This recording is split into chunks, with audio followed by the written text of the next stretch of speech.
Terus kan? Dosanya diampuni.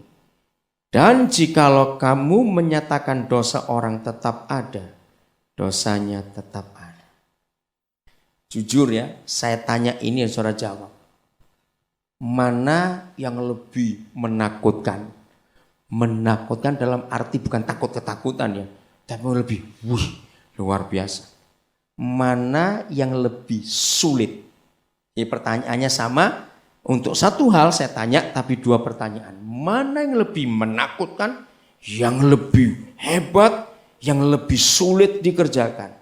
Antara mengampuni dosa orang atau menyembuhkan orang kalau kita lakukan.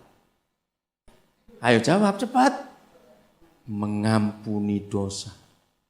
Sebab secara kesadaran penuh dalam hidup manusia, hanya Tuhan yang bisa mengampuni dosa orang. Kalau menyembuhkan kita masih percaya. Betul nggak saudara? Kita tahu kuasa itu. Tapi ini yang disembunyikan iblis dari gereja ratusan tahun saudara. Dengarkan baik-baik mulai hari ini. Pentakosta tidak akan ada artinya kalau gereja tidak menggunakan hal yang pertama, fungsi yang pertama dari kekuatan Roh Kudus itu.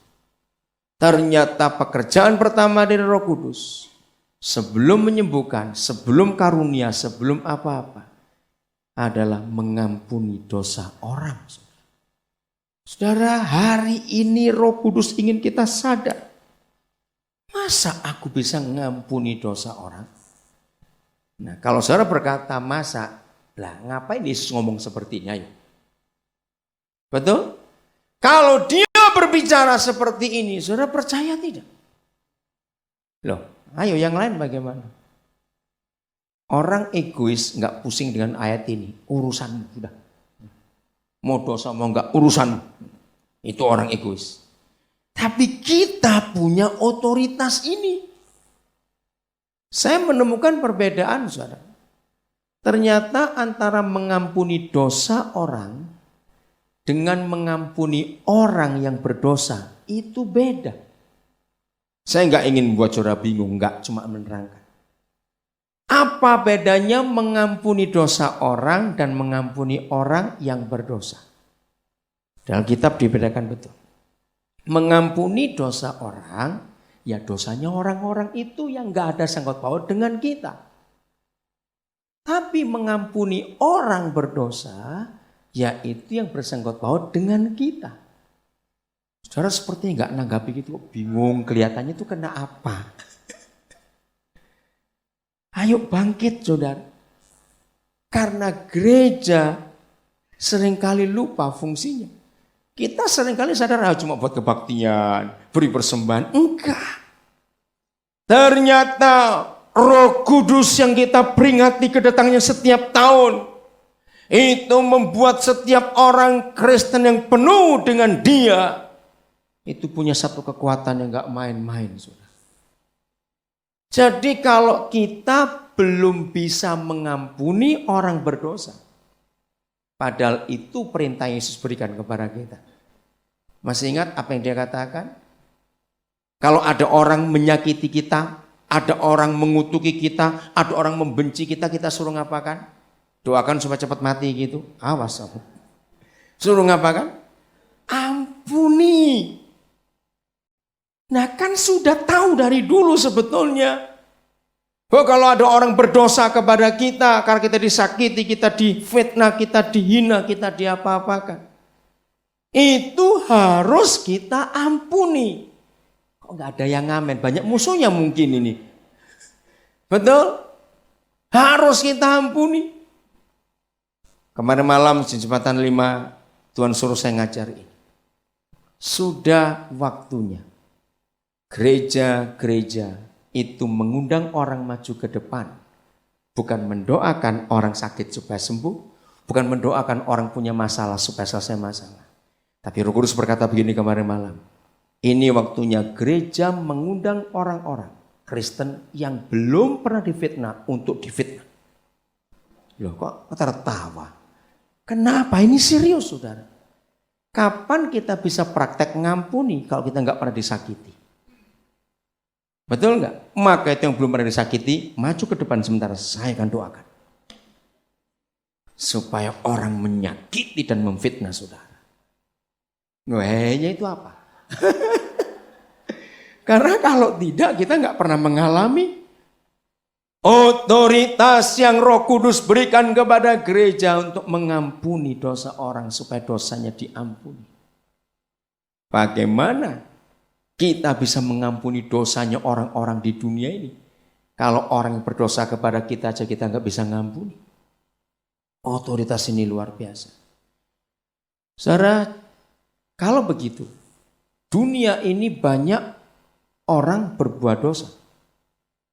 Setelah kita tahu otoritas kita, berarti itu gara-gara setan atau gara-gara kita sampai dunia banyak dosa ini.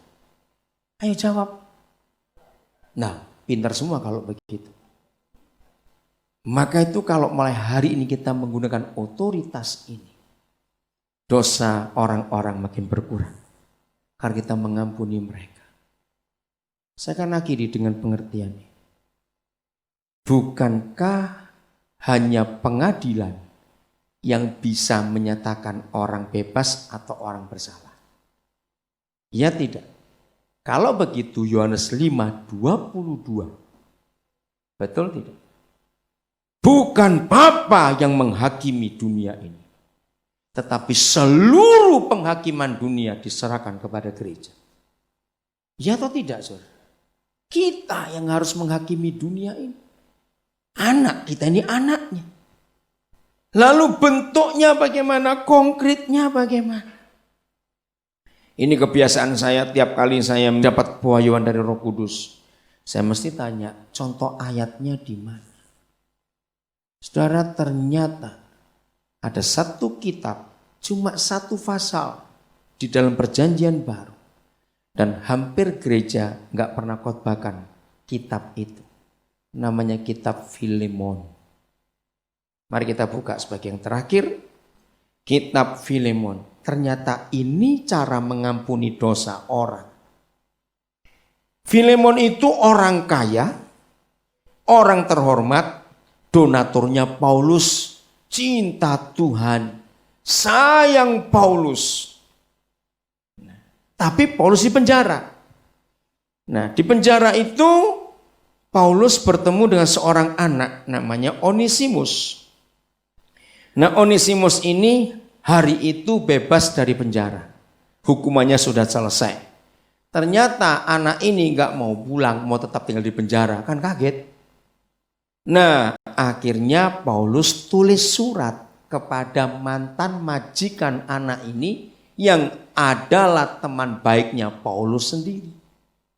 Lahirlah firman ini. Surat Paulus kepada Filemon. Mulai ayat 8. Karena itu sekalipun di dalam Kristus aku mempunyai kebebasan penuh untuk memerintahkan kepadamu apa yang harus engkau lakukan. Karena sahabat, jadi kalau Paulus ngomong apa saja pasti ya Filemon itu. Tetapi mengingat kasihmu itu, lebih baik aku memintanya daripadamu. Aku Paulus yang sudah menjadi tua, lagi pula sekarang dipenjarakan karena Kristus Yesus, mengajukan permintaan kepadamu mengenai anakku yang ku dapat selagi aku dalam penjara. Jadi anak saudara, yakni Onesimus. Jadi inilah alasannya mengapa Onesimus tidak mau keluar penjara. Sebab di penjara itu dia jumpa Yesus, hidupnya dipulihkan, dan dia jumpa papa rohaninya. Dan dia begitu sayang pada Paulus. Anakku yang ku dapat selagi aku dalam penjara. Ayat 11. Dahulu, nah dari ayat ini kelihatan Onesimus dijebloskan penjara oleh Filemon karena kriminal. Mungkin dia mencuri atau apa, enggak jelas di sini. Dahulu memang dia tidak berguna bagimu, tetapi sekarang sangat berguna baik bagimu maupun bagiku. Saudara perhatikan dari kata ini, berarti Paulus mengampuni dosa Onesimus. Padahal dosanya Onesimus itu kepada Filemon, bukan kepada Paulus.